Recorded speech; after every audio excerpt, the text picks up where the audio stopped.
So during your normal dental visit, your dentist normally look for the signs and symptoms of bruxism, like your pain, your tension in your jaw muscles, looking at the wear on your teeth, incisal edges on the front teeth, they are uneven.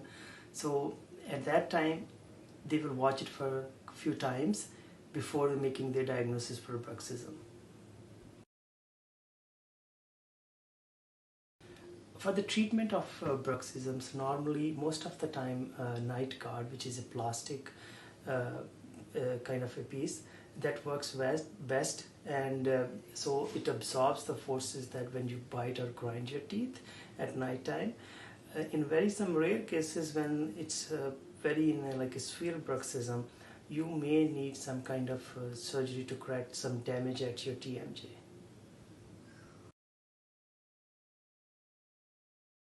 If left untreated, you may have damage to your teeth. There's tension type headaches, pains, jaw pains, TMJ disorders.